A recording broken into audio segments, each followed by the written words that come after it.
Hello प्यारे विद्यार्थियों, इस ऑनलाइन प्लेटफॉर्म पर आप सभी लोगों का हार्दिक अभिनंदन है, स्वागत है। मैं ओम प्रकाश आपके सामने पुनः विश्व का प्रादेशिक भूगोल लेकर के उपस्थित हूँ, जिसमें हम बात कर रहे थे विश्व के जो प्रादेशिक भूगोल है। यहाँ जो एशिया महाद्वीप है, इस एशिया महाद्वीप की जलवायु की हम आपसे बात करना चाह रहे थे। प्यारे विद्यार्थियों, यदि हम एशिया महाद्वीप की जलवायु की बात करें कि एशिया महाद्वीप की जलवायु का हमने सामान्य परिचय पढ़ा था, और उसी सामान्य परिचय के साथ साथ हम आगे बढ़ाते हैं इसी परिचय को। इसी के साथ हम आपसे बात कर रहे हैं प्यारे विद्यार्थियों कि किस प्रकार से हम यानी एशिया महाद्वीप की जलवायु को यानी गति दे सकते हैं। किस प्रकार से हम ये कह सकते हैं कि एशिया महाद्वीप में जो जलवायु है, इस जलवायु के जो प्रकार हैं, इन प्रकारों के बारे में हम बात करते हैं कि कैसे ये प्रभावित होती है एशिया महाद्वीप की जलवायु। यदि हम यहाँ की बात करना चाहें तो प्यारे विद्यार्थियों, आप देखिए, हम आपसे बात कर रहे हैं कौन सी कक्षा की?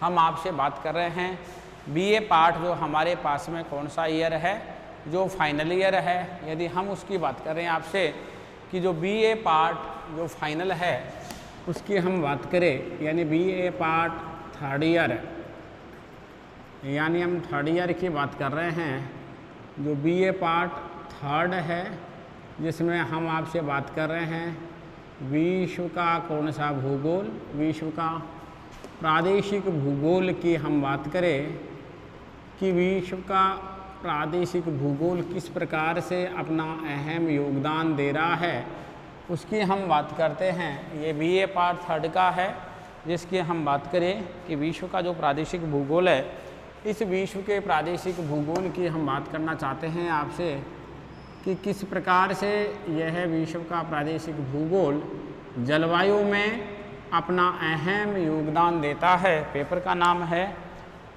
वर्ल्ड रीजनल ज्योग्राफी, विश्व का प्रादेशिक भूगोल, जिसका जलवायु संबंधी हम सामान्य परिचय की काफ़ी बात कर चुके थे और टॉपिक को हम काफ़ी आगे तक बढ़ा चुके थे। यदि हम काफ़ी आगे तक जब बढ़ा रहे थे और बात करें, यदि हम आपसे बात करें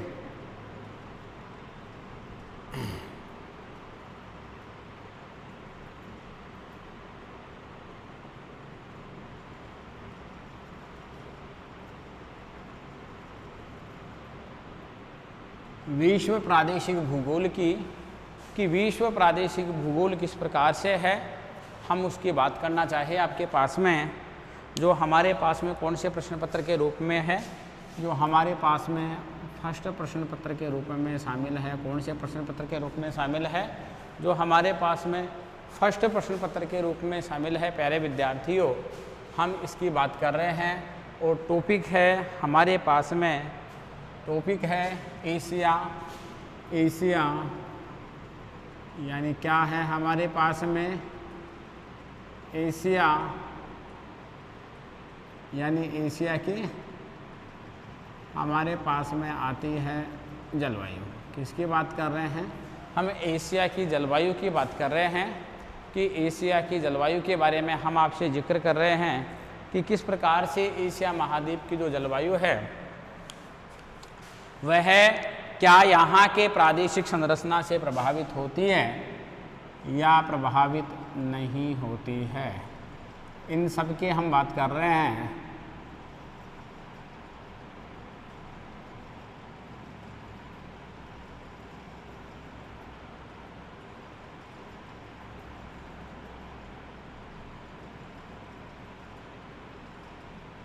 इन सब के हम आपके पास में बात कर रहे हैं।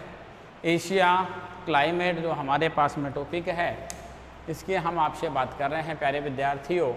तो हम बात कर रहे थे कुछ सामान्य परिचय के, कुछ हमारे फैक्ट छूट गए थे, उन फैक्टों के हम आपसे बात करते हैं कि ये फैक्ट किस प्रकार से हैं, किस प्रकार से ये फैक्ट हमारे शामिल हैं।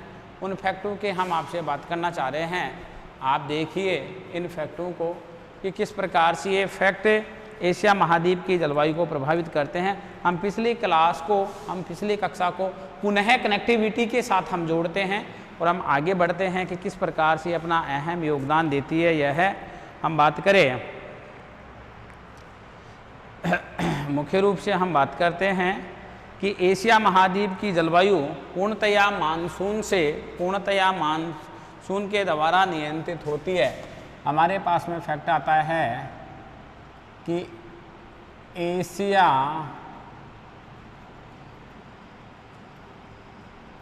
महाद्वीप की जलवायु, एशिया महाद्वीप की जलवायु, कहाँ की जलवायु? एशिया महाद्वीप की जो जलवायु है, एशिया महाद्वीप की जलवायु,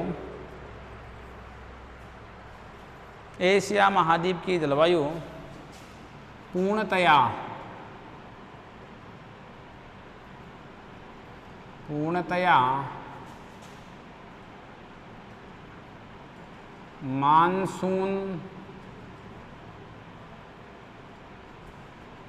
मानसून के द्वारा नियंत्रित होती है, के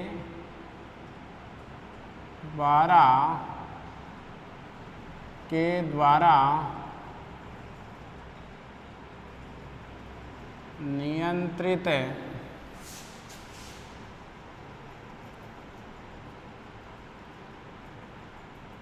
होती है। देखिए, एशिया महाद्वीप की जलवायु पूर्णतया किसके द्वारा नियंत्रित होती है?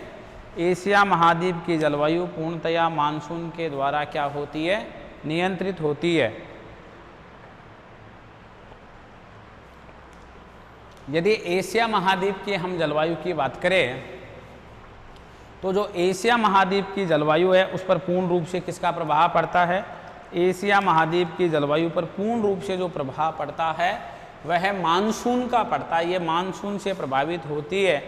अर्थात यदि हम मुख्य रूप से बात करें कि जो एशिया महाद्वीप की जलवायु है, जब हम ये कह रहे हैं कि साहब ये मानसून से पूर्ण रूप से प्रभावित होती है, यह पूर्ण रूप से प्रभावित होती है, तो हम ये कह सकते हैं कि एशिया महाद्वीप की जलवायु पर पूर्ण रूप से जो प्रभाव पड़ता है वह पूर्ण रूप से प्रभाव किसका पड़ता है? वह पूर्ण रूप से प्रभाव पड़ता है किसका?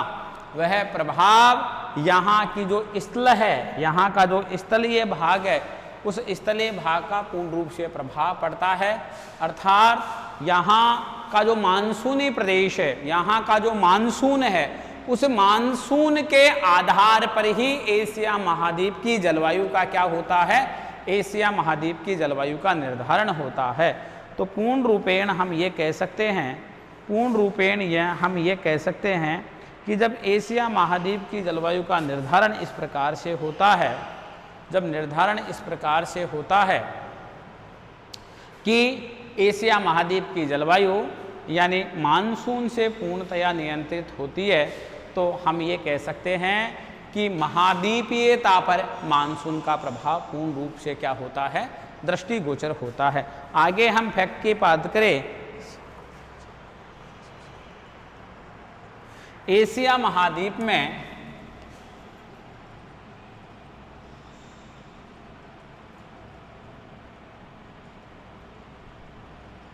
एशिया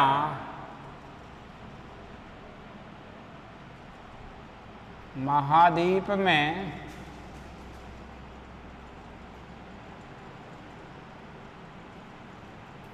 जलवायु विषमता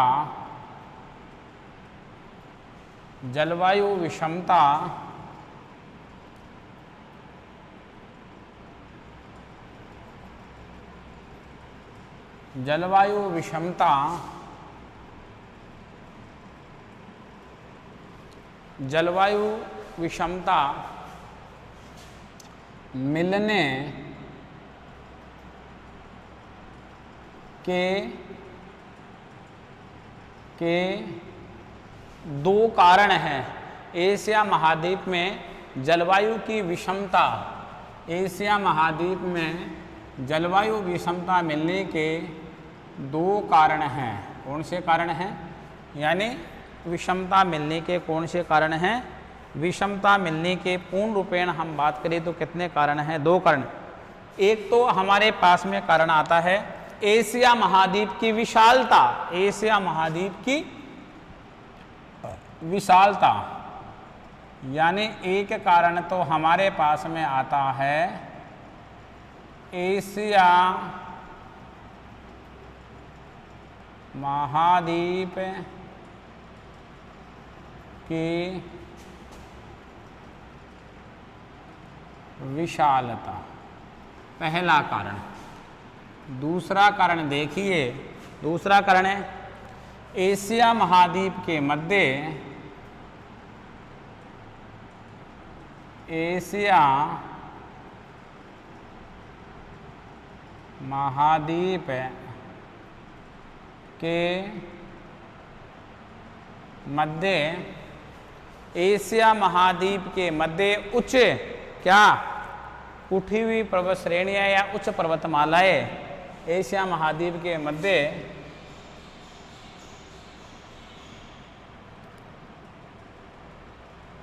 उठी हुई पर्वत, उठी हुई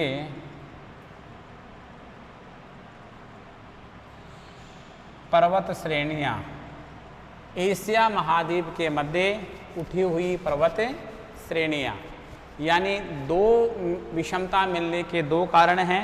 एक तो है एशिया महाद्वीप की विशालता, और एशिया महाद्वीप की विशालता के साथ साथ हमारे पास में जो दूसरा कारण आता है वह दूसरा कारण यह आता है, यदि हम दूसरे कारण की बात करें तो दूसरा कारण यह आता है कि एशिया महाद्वीप के मध्य उठी हुई पर्वत श्रेणियां, यानी जो एशिया महाद्वीप है, इस एशिया महाद्वीप के मध्य जो उठी हुई हैं, जो ऊपर उठी हुई जो यानी माउंटेन रेंज है, यानी इसी माउंटेन रेंज को हम एशिया फिजियोग्राफिक डिविजन्स में सेकेंड नंबर पर पढ़ रहे थे, यानी एशिया मध्यवर्ती पर्वत पठार क्रम के रूप में हम पढ़ रहे थे। एशिया मध्यवर्ती पर्वत पठार क्रम के रूप में हम वहाँ पर पढ़ रहे थे। तो अब हम बात करते हैं इनके फैक्टों की कि एशिया महाद्वीप की विशालता और एशिया महाद्वीप के मध्य जो उठी हुई जो पर्वत श्रेणियाँ हैं यह किस प्रकार से अपना प्रभाव डालती हैं, किस प्रकार से अपना प्रभाव डालती हैं। मुख्य रूप से यदि हम बात करते हैं तो हम बात करते हैं आपसे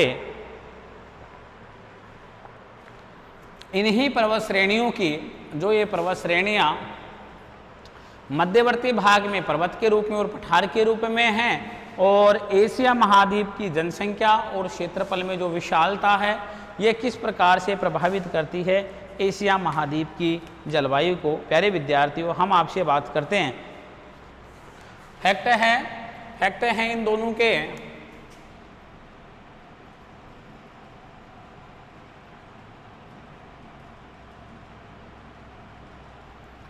एशिया महाद्वीप यानी एशिया महाद्वीप के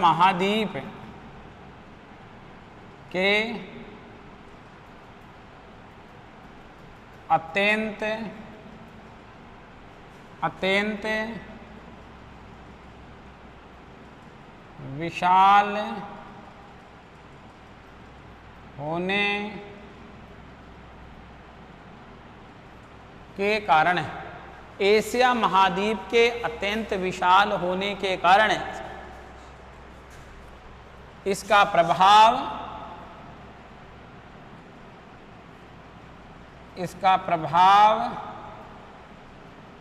इसका जो प्रभाव है, किसका, इस विशालता का प्रभाव, इसका प्रभाव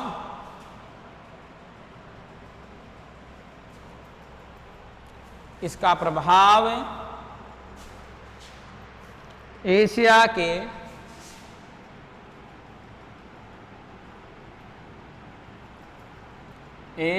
के कुछ भागों की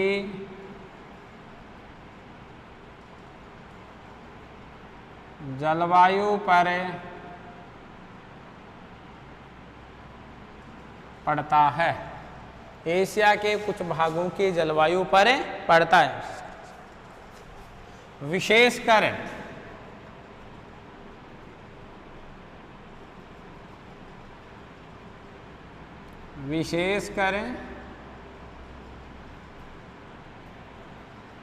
एशिया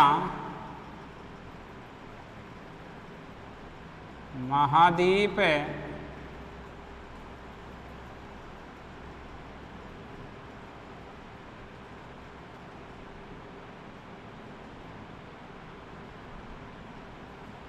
विशेषकर एशिया महाद्वीप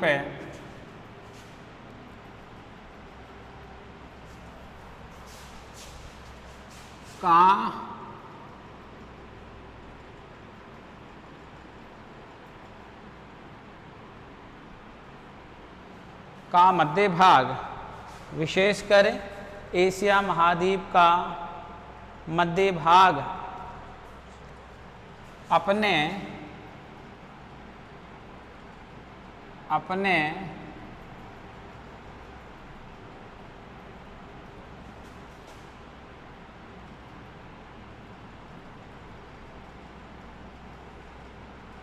अपने निकटतम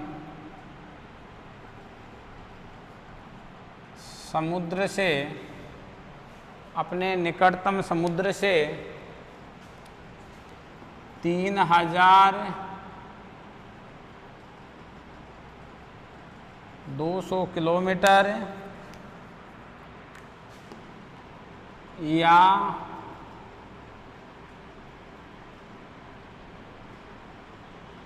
2,000 मील किलोमीटर की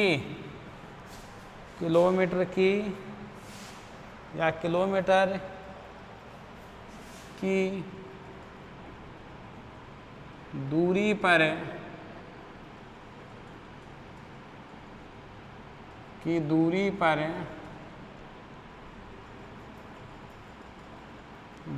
पर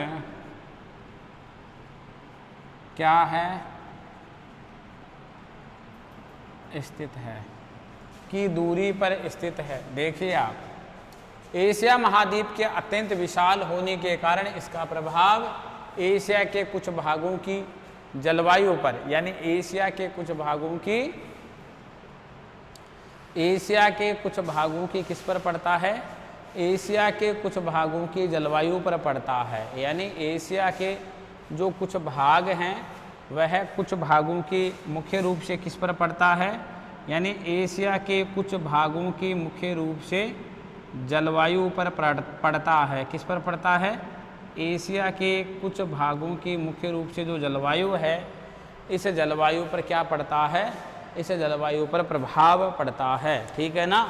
देखिए आगे, यानी एशिया के कुछ भागों की जलवायु पर पड़ता है, विशेषकर एशिया महाद्वीप का मध्य भाग अपने निकटतम समुद्र से, यानी एशिया महाद्वीप का जो ये मध्य का भाग है, यह मध्य का भाग अपने जो समुद्र है, यानी इसके पास में जो समुद्र है मैं बात कर रहा हूँ, उस समुद्र से मुख्य रूप से हम बात करें तो यह समुद्र से कितने दूरी पर है, 3,200 किलोमीटर की दूरी पर है, अर्थात 2,000 मील की दूरी पर है। तो हम ये कह सकते हैं कि किसी भी स्थल भाग से जितना अधिक दूर समुद्र होता है तो उस स्थल भाग की जलवायु पर महाद्वीपीयता का प्रभाव पड़ता है, अर्थात वहाँ की जलवायु कठोर, विषम और शुष्क प्रकार की जलवायु पाई जाती है। तो हम ये कह सकते हैं कि एशिया महाद्वीप के मध्यवर्ती भाग से जो समुद्र की दूरी कितनी है, जो समुद्र की दूरी 3,200 किलोमीटर अर्थात 2,000 मील है, तो हम ये कह सकते हैं कि एशिया महाद्वीप की जलवायु पर जिस प्रभाव की हम आपसे प्यारे विद्यार्थी ये बात करें तो वहाँ पर रुक्षण प्रभाव पड़ता है, अर्थात महाद्वीपीयता का प्रभाव पड़ता है। महाद्वीपीयता का प्रभाव पड़ने के कारण से यहाँ की जलवायु समता लिए नहीं है, यहाँ की जलवायु विषमता लिए हुए है। तो हम ये कह सकते हैं कि एशिया महाद्वीप की जलवायु मुख्य रूप से स्थल खंड से अधिक प्रभावित है, क्योंकि एशिया महाद्वीप की जलवायु के पास में यदि हम आपसे बात करें, यदि एशिया महाद्वीप की जलवायु के पास में यदि हम आपसे बात करें प्यारे विद्यार्थियों, तो इस प्रकार से अपने पास में इसका डाटा आता है कि जितने अधिक दूर किसी स्थल खंड के समुद्र होगा उस जलवायु पर उतना ही वहाँ की रुक्षणता का क्या पड़ेगा, प्रभाव पड़ेगा। किसका प्रभाव पड़ेगा? रुक्षणता का प्रभाव पड़ेगा। मुख्य रूप से हम बात करें, अगला फैक्ट आता है, यानी अगला फैक्ट है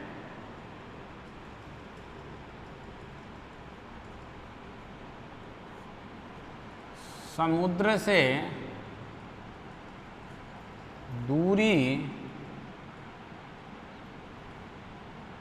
समुद्र से दूरी के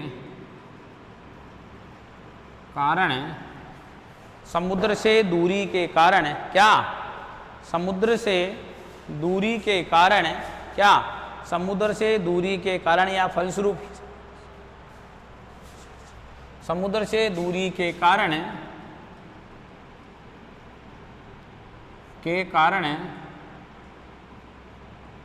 यह समुद्र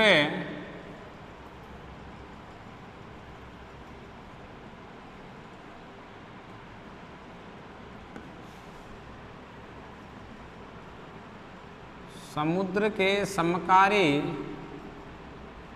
प्रभाव से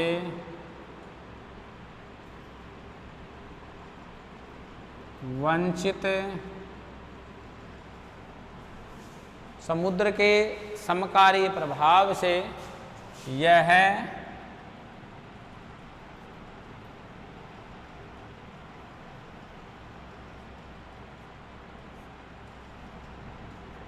समुद्र के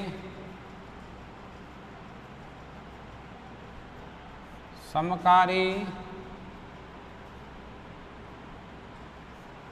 प्रभाव से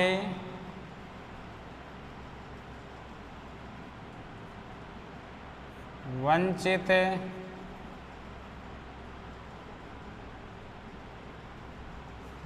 रह जाता है। यह समुद्र के समकारी प्रभाव से क्या रह जाता है, वंचित रह जाता है।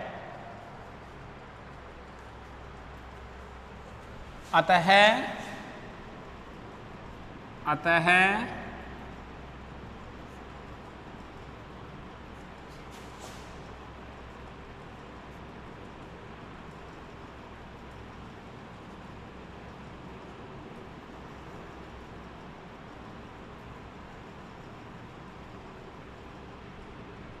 इस भाग की जलवायु पूर्णतया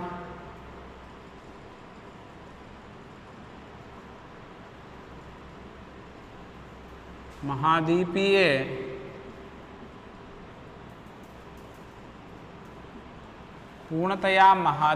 हो जाती है। अतः इस भाग की जलवायु, मैं आपसे बात करूं, अतः इस भाग की जलवायु पूर्णतया क्या हो जाती है, पूर्णतया महाद्वीपीय हो जाती है। अतः इस भाग की जलवायु पूर्णतया महाद्वीपीय हो जाती है। क्या? समुद्र से दूरी के कारण यह समुद्र के समकारी प्रभाव से वंचित रह जाता है।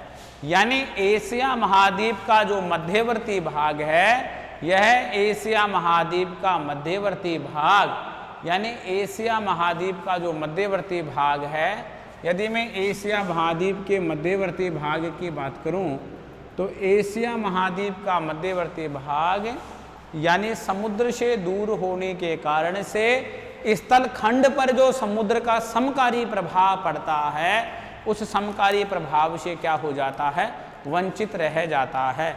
और समुद्र के समकारी प्रभाव से वंचित रह जाने के कारण से इस भाग की जलवायु, किस भाग की, यानी मध्य एशिया की जो जलवायु है, इस मध्य एशिया की यदि मैं जलवायु के बारे में आपसे प्यारे विद्यार्थियों बात करूं, तो यह जलवायु पूर्णतया, यह जलवायु पूर्णतया यदि मैं आपसे बात करूं तो पूर्णतया यह जलवायु महाद्वीपीय जलवायु के लक्षण लिए हुए है, क्योंकि 3200 किलोमीटर की दूरी पर स्थित है समुद्र एशिया के मध्य वाले भाग से।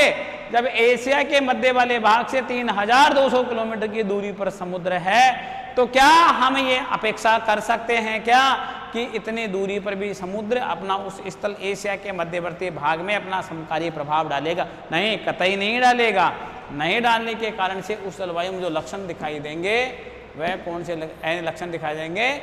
महाद्वीपीय जलवायु के स्थल खंड के लक्षण दिखाई देंगे। वहाँ की जलवायु पर हम मुख्य रूप से बात करें तो ठीक है ना, हम मुख्य रूप से बात करते हैं एशिया के मध्यवर्ती भाग में।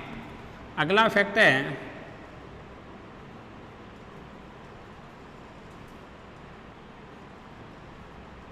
एशिया के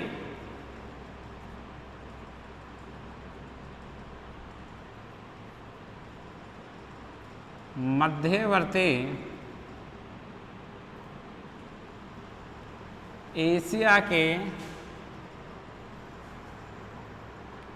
एशिया के मध्यवर्ती भाग में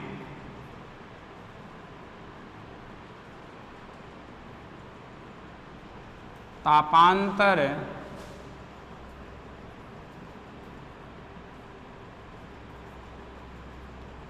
अधिक होता है। एशिया के मध्यवर्ती भाग में क्या अधिक होता है? तापांतर अधिक होता है। गर्मी के दिनों में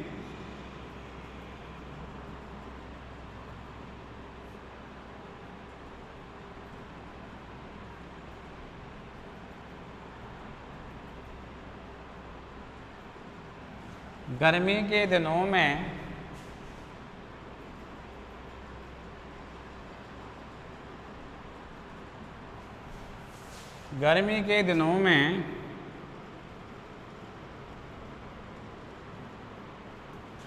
तापमान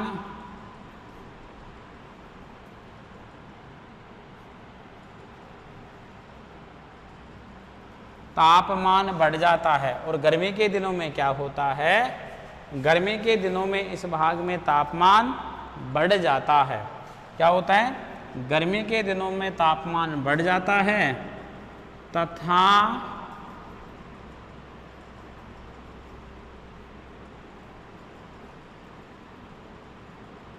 सर्दियों के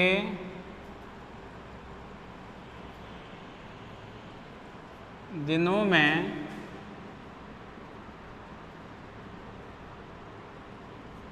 तथा सर्दियों के दिनों में तापमान इतना गिर जाता है, तापमान इतना गिर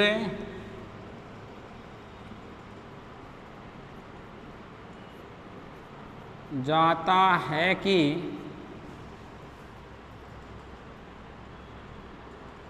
बर्फ जमाव बिंदु तक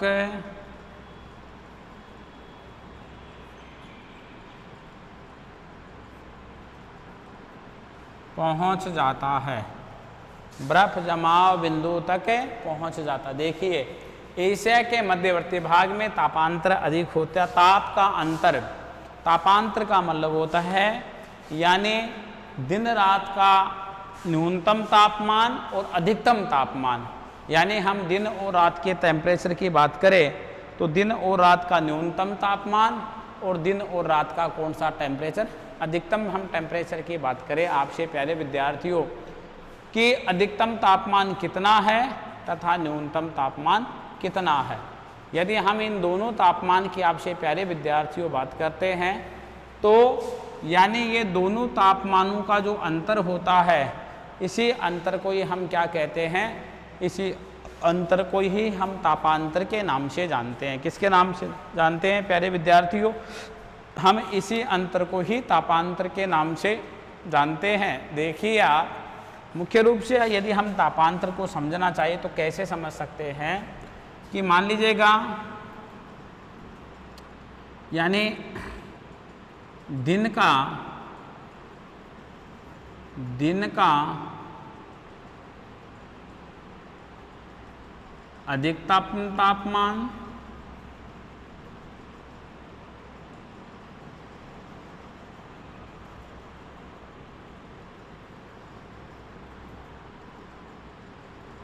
दिन का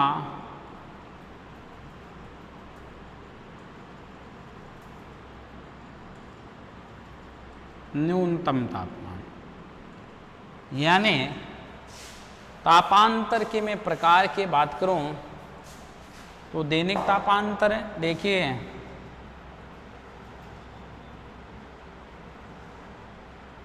तापांतर प्रकार, तो देखिए तापांतर प्रकार की बात करूं, दैनिक तापांतर पहला तापांतर, दूसरा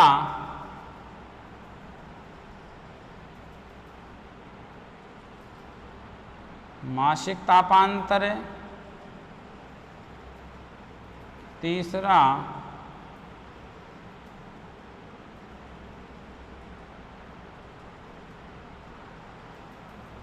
वार्षिक तापांतर।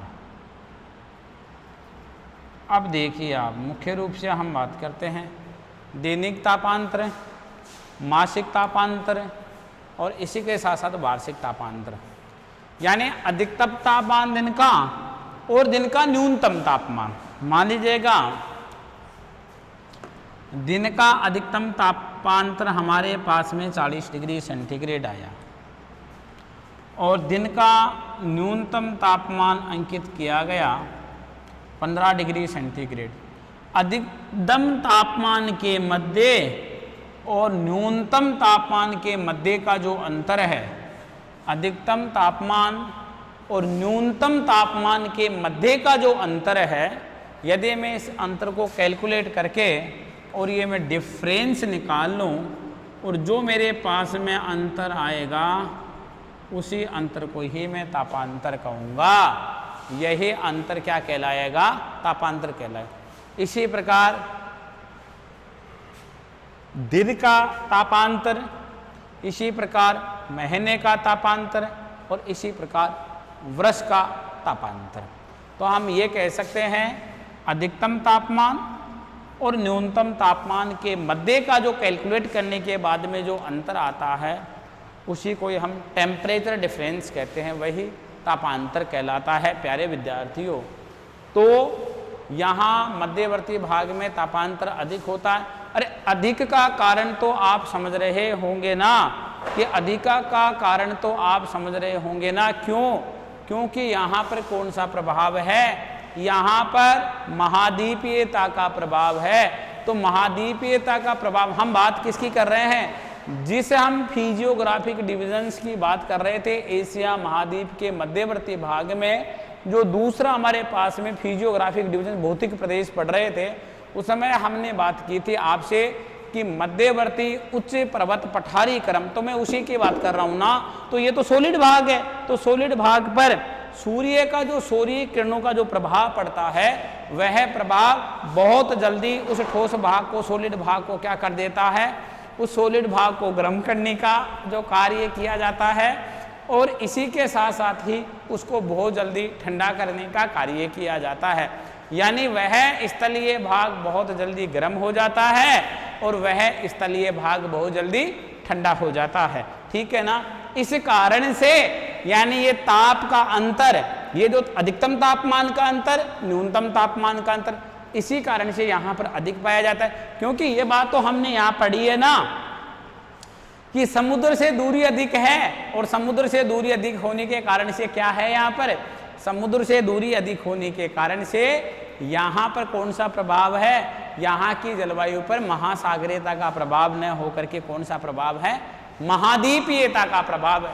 यदि महाद्वीपीयता का प्रभाव है तो प्यारे विद्यार्थियों हम ये कह सकते हैं, प्यारे छात्र छात्राओं हम ये कह सकते हैं कि यहाँ पर जब इस प्रकार का अंतर पाया जाता है तो यहाँ पर तो तापांतर अधिक ही होगा ना, यहाँ तो तापांतर कम होने का किसी प्रकार की कोई परिस्थितियाँ बनती ही नहीं है, क्योंकि ये कॉन्सेप्ट जब तक हमारे क्लियर नहीं होगा तब तक हम बेसिक कॉन्सेप्ट को नहीं समझ सकते हैं।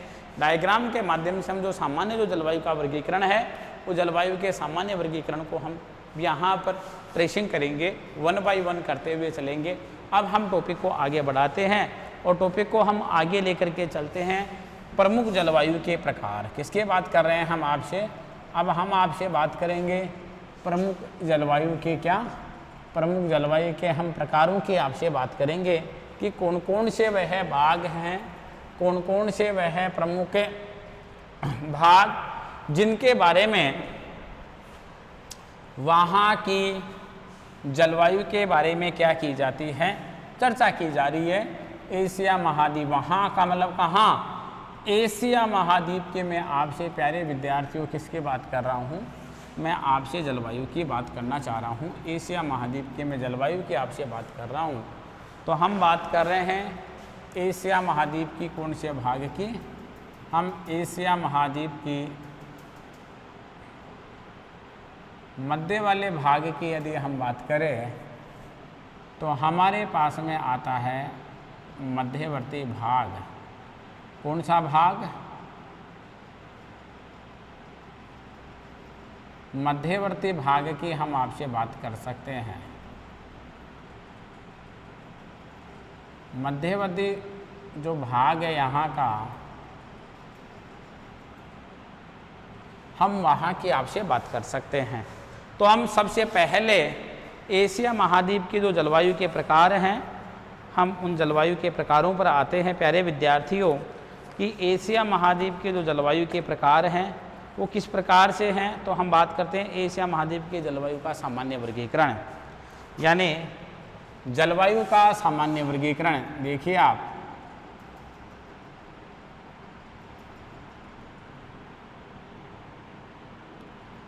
जलवायु का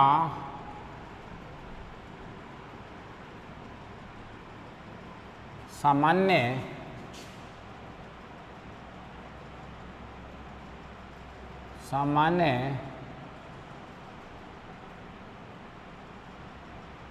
जलवायु का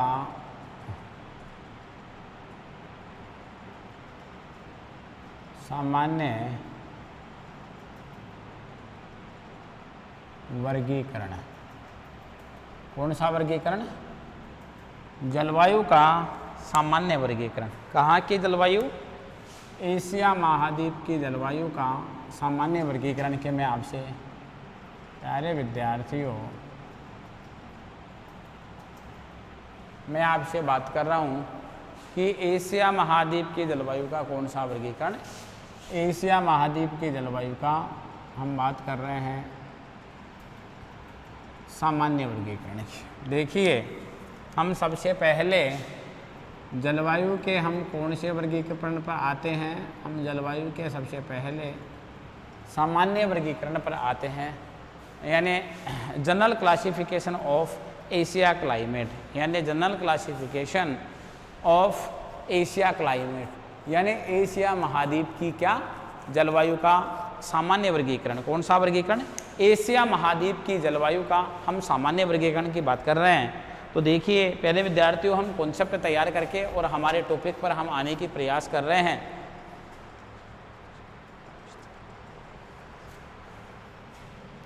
एशिया महाद्वीप का जलवायु वर्गीकरण है। देखिए,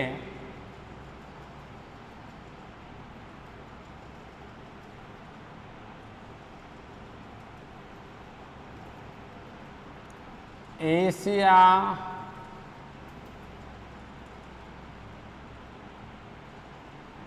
महाद्वीप का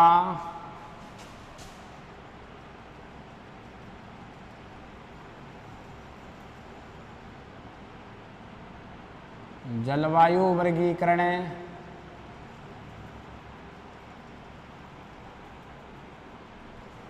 एशिया महाद्वीप का जलवायु वर्गीकरण वह महाद्वीपीय जलवायु का विस्तार, वह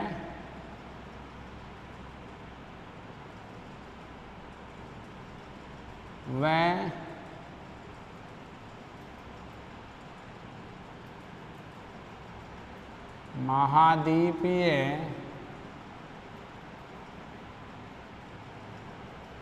जलवायु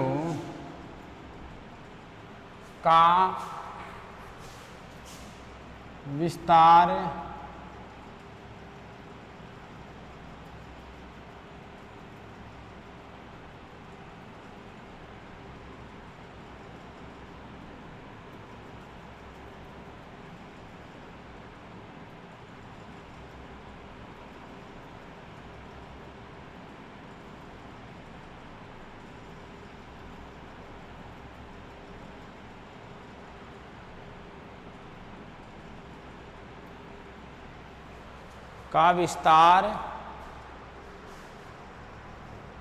का एशिया महाद्वीप का जलवायु वर्गीकरण, एशिया महाद्वीप का जलवायु वर्गीकरण, वह महाद्वीपीय जलवायु विस्तार, वह महाद्वीपीय जलवायु दशाओं का या जलवायु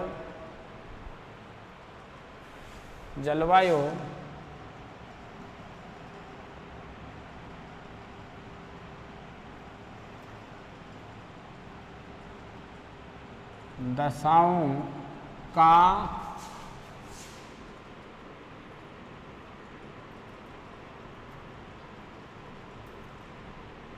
विस्तार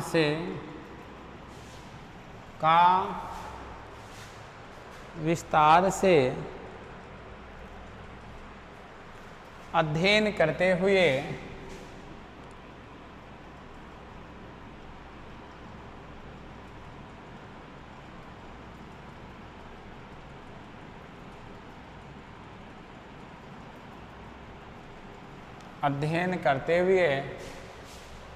का विस्तार से अध्ययन करते हुए एशिया महाद्वीप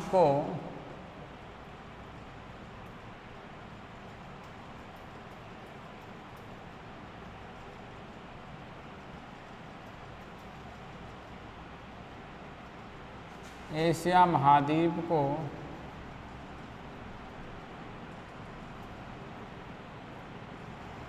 सामान्यतः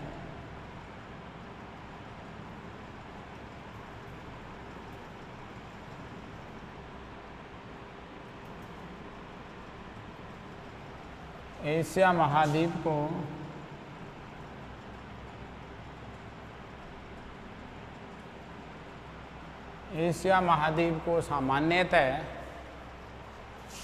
निम्न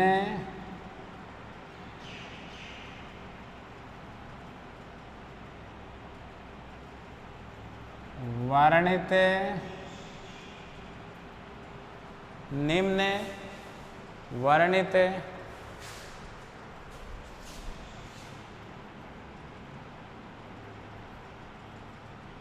प्रदेशों में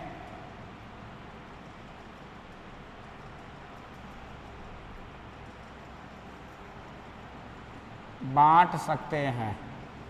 निम्न वर्णित प्रदेशों में बांट सकते हैं।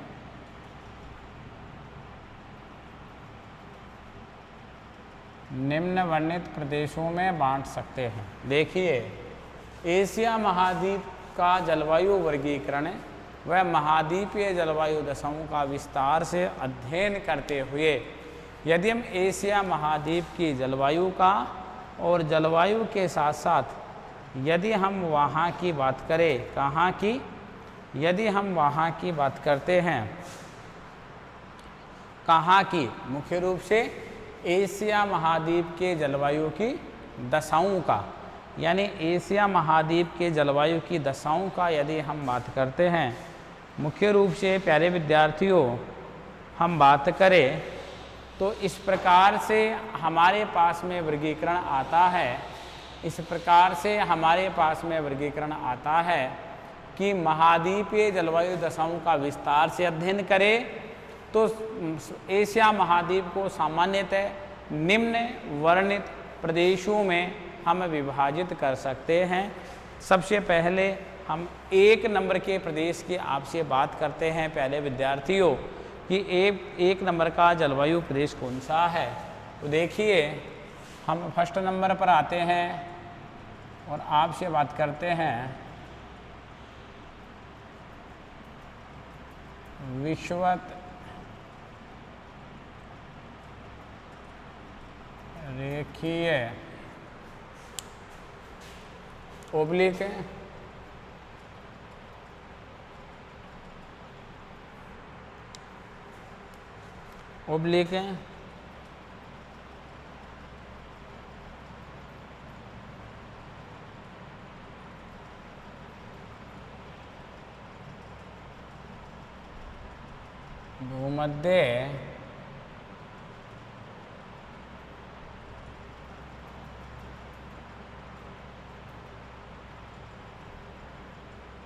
भूमध्य रेखीय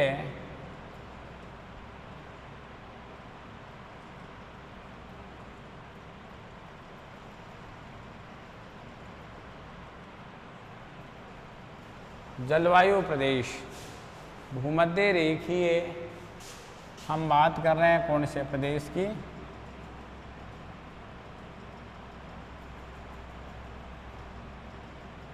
जलवायु प्रदेश की। पहला हमारे पास में एशिया महाद्वीप का जो जलवायु प्रदेश आता है, यदि हम उस जलवायु प्रदेश की आपसे बात करें प्यारे विद्यार्थियों, तो हमारे पास में जो प्रथम जो जलवायु प्रदेश आता है, उस जलवायु प्रदेश की यदि हम आपसे बात करना चाहें तो हमारे पास में मुख्य रूप से प्रदेश आता है कौन सा? हमारे पास में मुख्य रूप से प्रदेश आता है विषुवत रेखीय या भूमध्य रेखीय जलवायु प्रदेश एशिया महाद्वीप का। यदि हम 1 नंबर के प्रदेश की आपसे बात करना चाहे प्यारे विद्यार्थियों, तो हम कॉन्सेप्ट बाय कॉन्सेप्ट यानी हम फैक्चुअल तथ्यों के साथ हम आपसे अध्ययन कर रहे हैं। यानी इन जलवायु प्रदेशों का जो हम 1 नंबर के जलवायु प्रदेश पर आपके पास में आ रहे हैं कि हमारे पास में जो प्रथम नंबर का जो जलवायु प्रदेश है वह है प्रथम नंबर का जलवायु प्रदेश कौन सा है। यदि हम मुख्य रूप से बात करें कि जो प्रथम नंबर का हमारे पास में जो जलवायु प्रदेश आ रहा है वह विषुवत रेखीय या भूमध्य रेखीय जलवायु प्रदेश है। कौन सा प्रदेश है? विषुवत रेखीय या भूमध्य रेखीय जलवायु प्रदेश। कौन सा प्रदेश? विषुवत रेखीय या भूमध्य रेखीय हमारे पास में जलवायु प्रदेश आता है। इसके हम कॉन्सेप्ट की बात करते हैं। भूमध्य रेखीय जलवायु प्रदेश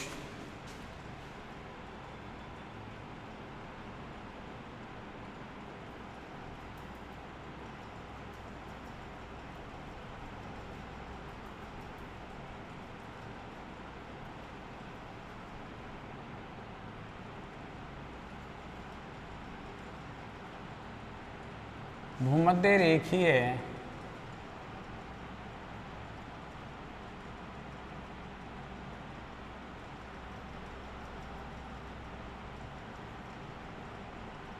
जलवायु प्रदेश, भूमध्य रेखीय जलवायु प्रदेश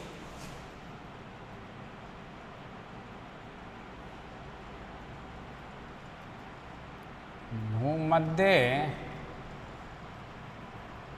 रेखा के भूमध्य रेखीय जलवायु प्रदेश भूमध्य रेखा के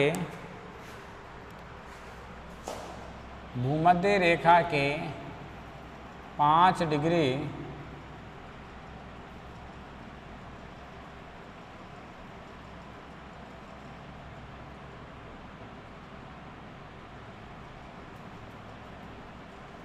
डिग्री उत्तरी अक्षांश से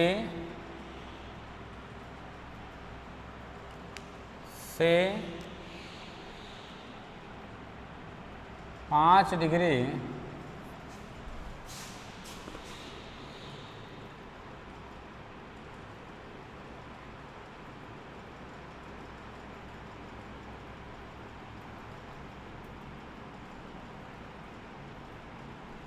दक्षिणी अक्षांश 5 डिग्री उत्तरी अक्षांश से 5 डिग्री दक्षिणी अक्षांश या अक्षांशों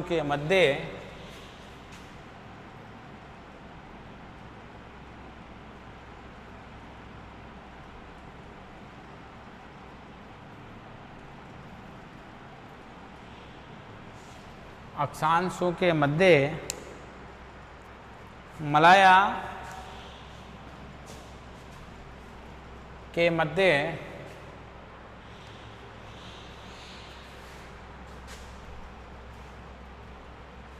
उत्तरी अक्षांश और दक्षिणी अक्षांशों के मध्य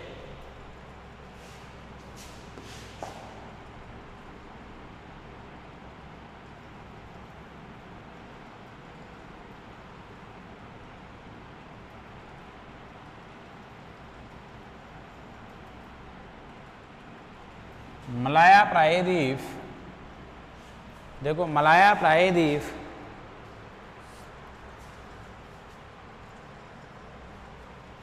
श्रीलंका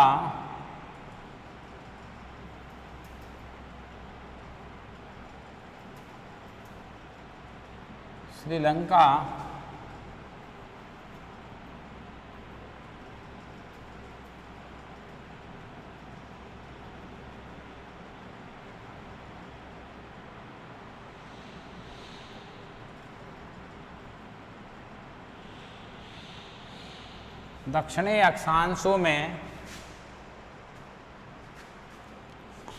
या दक्षिणी अक्षांशों के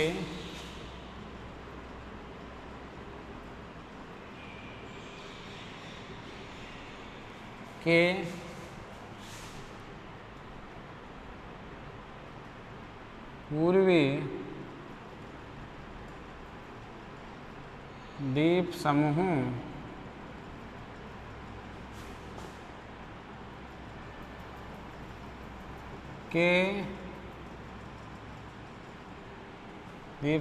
के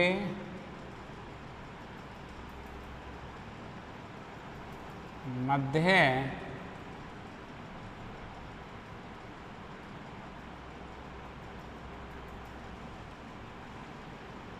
पाई जाती है।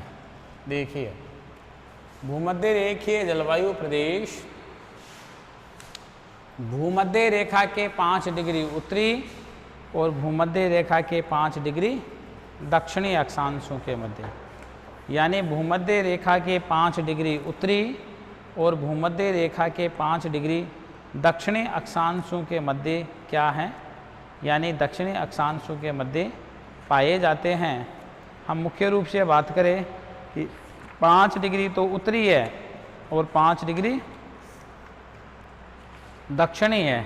इन्हीं अक्षांशों के मध्य क्या, इन्हीं अक्षांशों के मध्य मुख्य रूप से ये पाए जाते हैं। इन्हीं अक्षांशों की यदि हम बात करें आपसे प्यारे विद्यार्थियों, तो 5 डिग्री उत्तरी एवं 5 डिग्री जो दक्षिणी अक्षांश हैं, इन अक्षांशों के मध्य की हम बात करते हैं आपसे, तो इन अक्षांशों के मध्य मुख्य रूप से यानी यह है जलवायु, कौन सी जलवायु, यानी कौन सी जलवायु, जिस जलवायु की हम आपसे बात कर रहे हैं कि यह जलवायु मुख्य रूप से पाई जाती है। कौन सी जलवायु पाई जाती है, यानी भूमध्य रेखीय जलवायु पाई जाती है। अब देखिए यदि हम भूमध्य रेखीय जलवायु के आपसे बात करें प्यारे विद्यार्थियों, तो देखिए यदि आप भूमध्य रेखा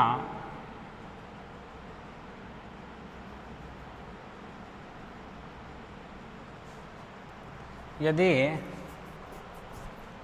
आप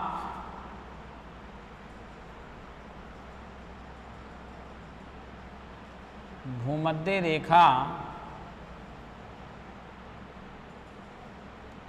की बात कर रहे हैं,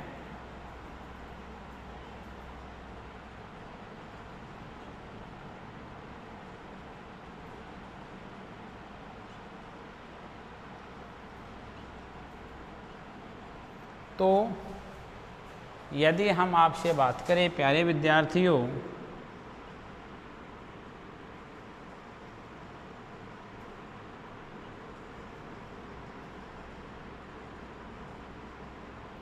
जो मैंने ट्रेसिंग किया है वह ट्रेसिंग आपको दिखाई दे रहा होगा। देखिए यह ट्रेसिंग आपको दिखाई दे रही होगी। प्यारे विद्यार्थियों, हम आपसे बात करते हैं, यानी यह हमारे पास में 0 डिग्री भूमध्य रेखा है। कौन सी रेखा है? यह हमारे पास में 0 डिग्री, कौन सी रेखा है? 0 डिग्री भूमध्य रेखा है। तो इसी भूमध्य रेखा के 5 डिग्री तो उत्तर में 0 डिग्री, कौन सी रेखा है? 0 डिग्री विषुवत रेखा। कौन सी रेखा है? 0 डिग्री विषुवत रेखा है। मैं इसकी बात कर रहा हूँ। इसी रेखा के 5 डिग्री उत्तर में और 5 डिग्री दक्षिण में जो प्रदेश पाया जाता है, इसी प्रदेश को ही हमने विषुवत रेखीय या भूमध्य रेखीय जलवायु प्रदेश के नाम से जाना है। प्यारे विद्यार्थियों, ये मानचित्र आपके पास में अंकित है, आप इस मानचित्र में वॉच करिए। प्यारे विद्यार्थियों, हम यहाँ की आपसे बात कर रहे हैं कि यहाँ 5 डिग्री उत्तरी और 5 डिग्री यदि दक्षिणी की हम आपसे बात करें तो भूमध्य रेखा या विषुवत रेखा के 5 डिग्री उत्तर में और 5 डिग्री दक्षिण के मैं आपसे बात कर रहा हूँ। यानी यहाँ पर जो हमारे पास में जो जलवायु प्रदेश स्थित है, इसी जलवायु प्रदेश को ही हम कौन सा प्रदेश कह रहे थे? इसी जलवायु प्रदेश को ही हम भूमध्य रेखीय जलवायु प्रदेश के नाम से जान रहे थे या हम संबोधित कर रहे थे। ठीक है ना? तो हम बात करते हैं किसकी? मलाया प्रायद्वीप की। ठीक है, तो देखो ये रहा मलाया प्रायद्वीप। इस जगह देखिए आप, ये रहा देखो मलाया प्रायद्वीप। मैं इधर लिख रहा हूँ, इसको ट्रेसिंग मैं इधर कर रहा हूँ। प्यारे विद्यार्थियों, आप इधर इसका ध्यान रखिए। देखिए मैं बता रहा हूँ आपको, यानी यह हमारे पास में है मलाया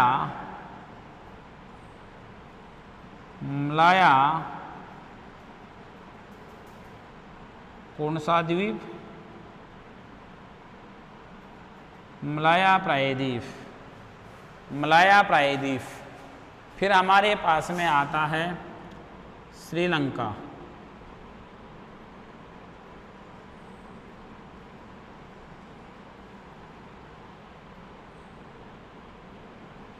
श्रीलंका। फिर इसके अलावा हमारे पास में आता है, यानी दक्षिणी अक्षांशों में पूर्वी द्वीप समूह है।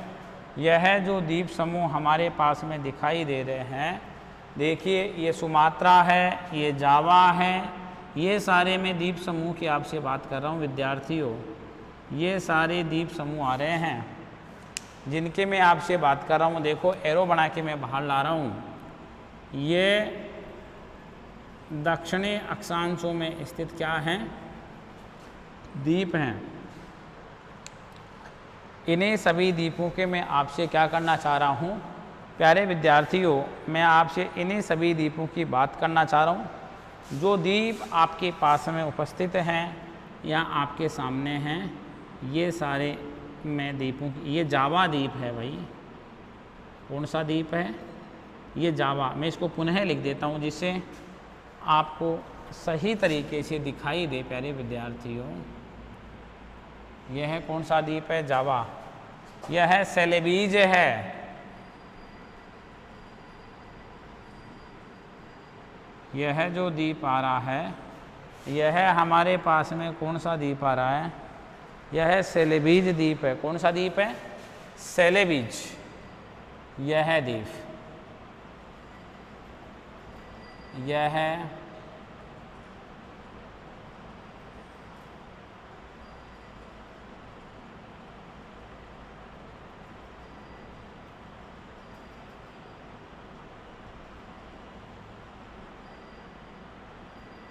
यह है सेलेबीज द्वीप है। ठीक है ना? तो ये सारे द्वीपों के मध्य जो स्थित है वो पहला हमारा जलवायु प्रदेश आया, 1 नंबर का हमारा जलवायु प्रदेश